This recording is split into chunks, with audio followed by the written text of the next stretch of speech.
peu par hasard pour ce qui concerne le beach volley, puis par passion aussi. J'ai toujours adoré le sport. Donc l'organisation d'événements sportifs, c'est l'occasion pour moi de me replonger parfois dans le monde de la compétition que j'aime beaucoup.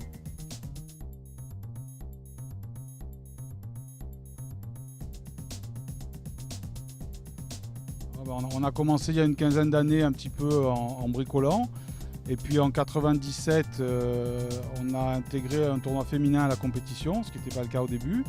Et puis en 99, l'opportunité du championnat du monde s'est présentée pour la première fois en Europe. Donc c'est une opportunité que nous avons saisie. Et puis l'entrée dans la catégorie Grand Chelem. Donc on a évolué en fonction des opportunités, avec toujours la volonté et l'ambition d'essayer de faire mieux à chaque fois, que ce soit sur la partie sportive ou sur la partie organisation pure.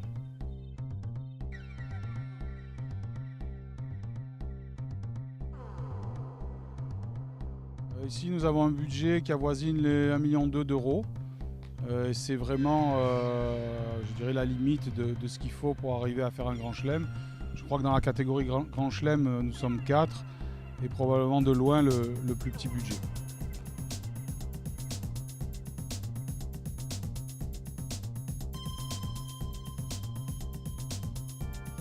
Alors principalement des partenaires, puisque nous n'avons pas de recette guichet.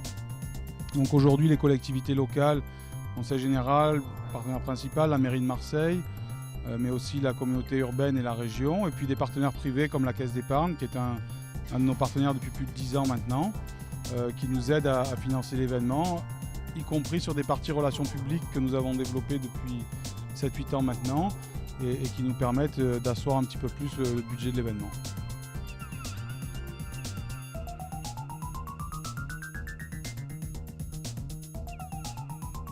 Pas forcément un rapport très direct, hein, le rapport relations publiques et économie d'un événement, mais en tout cas c'est un moyen autre de faire vivre la manifestation. Et je crois qu'aujourd'hui on ne peut pas faire vivre un événement sans un apport de relations publiques. Le tennis, et notamment avec l'Open 13 ici, le démontre depuis très longtemps. Et nous on a compris au début des années 2000 que si on voulait pérenniser cet événement, il fallait donner un autre intérêt aux entreprises que celui d'avoir uniquement de la visibilité de terrain. Donc c'est ce qu'on a fait. Ça a été un peu difficile au début parce que les gens n'avaient pas intégré le beach volley comme un outil de relations publiques. Mais maintenant ça fonctionne assez bien et on s'y retrouve. Pas toujours de manière directe, c'est-à-dire que le rapport dépenses et recettes sur cette partie-là n'est pas forcément équilibré, mais il nous permet de pérenniser certains partenaires, mais aussi d'aller en chercher d'autres.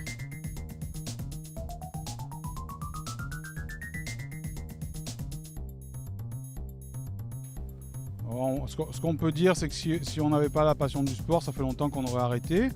Donc on ne peut pas dire que ce soit un événement extrêmement rentable, comme l'ensemble des manifestations sportives, je crois, en règle générale. Mais en tout cas, c'est la passion qui parle, et puis c'est aussi quand même une belle vitrine pour notre entreprise. Donc ça fait partie de la culture de notre boîte d'organiser cet événement chaque année.